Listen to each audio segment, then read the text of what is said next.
In the grand kingdom of Omu, where wealth and prestige were the measures of a person's worth, a young woman named Adanze reveled in her status.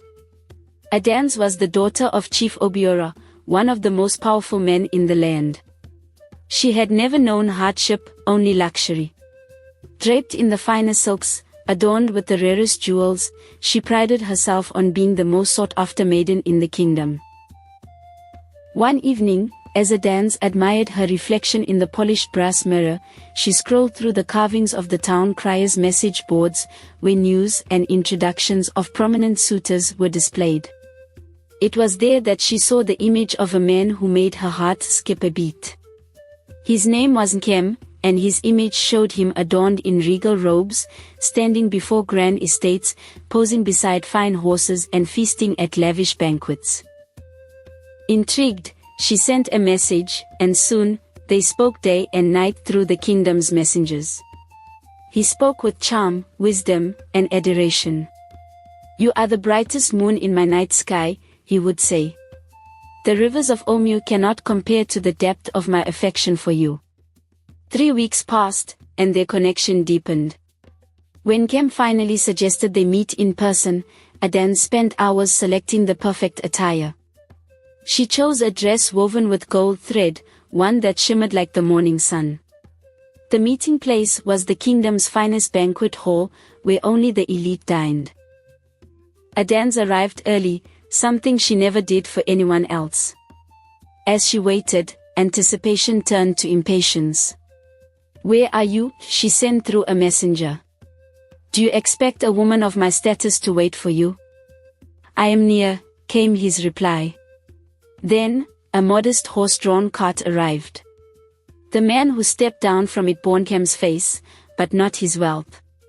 His robes were simple, his sandals worn, and his steed far from the mighty stallions of nobility.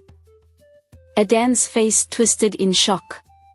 You are not the man in the carvings," she hissed. "Where is your palace? Where are your fine clothes? Your grand horses?" Her voice rose, drawing the attention of nearby nobles. Nkem simply smiled. "This is who I am," he said calmly. Adanze scoffed, turning on her heel. "I will not waste another breath on a man who misrepresented himself." With that, she stormed away, her golden dress billowing behind her. What Adanze did not notice was the amused expression on Kem's face as he left. Nor did she see the thoughtful gaze of her companion, Nena, who had quietly observed the entire exchange. Days later, as Nena walked through the bustling marketplace, she caught sight of a familiar figure stepping out of a grand ebony carriage. It was Nkem, but this time, he was dressed in true regality, his robes embroidered with the crest of the royal family. The merchants bowed deeply as he passed, and the palace guards greeted him with reverence. Heart-pounding, Nena hurried to find Adanze. "You will not believe what I just saw," she exclaimed. "What is it now?" Adanze sighed, lazily fanning herself. "Nkem. He is no ordinary man. He is royalty.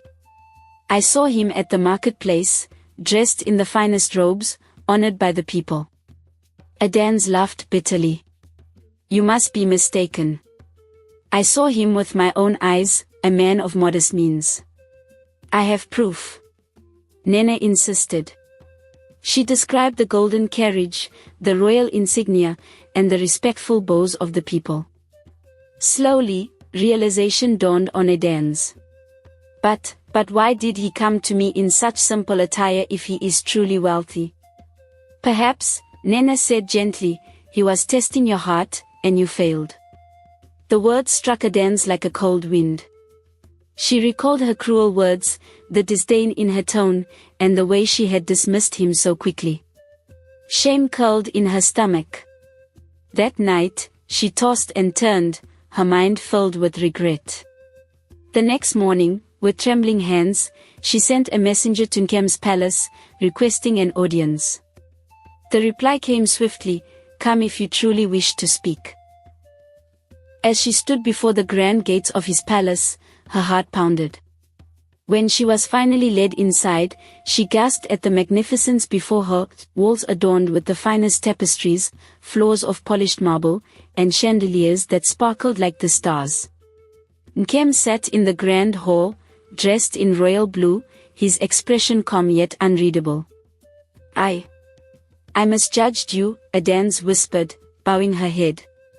"I was blinded by wealth, by appearances. I see now that I was wrong." Nkem studied her for a long moment before speaking. "You judged me by what I had, not by who I was," he said. "True worth is found in the heart, not in gold. I needed to see if you valued character over riches. And now I have my answer." Adanze swallowed hard, realizing her mistake had cost her more than just pride, it had cost her a chance at something truly valuable.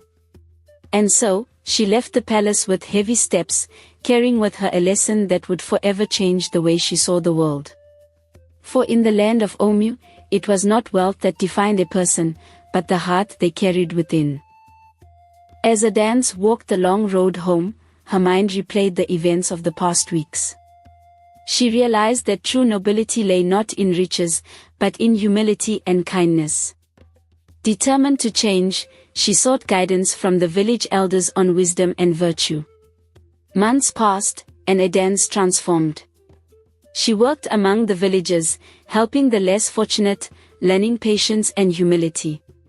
Her name, once associated with vanity, became a symbol of kindness.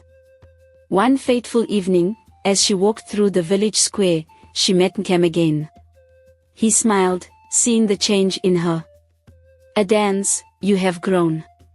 She bowed respectfully. "I have learned, and I am still learning." Nkem extended his hand.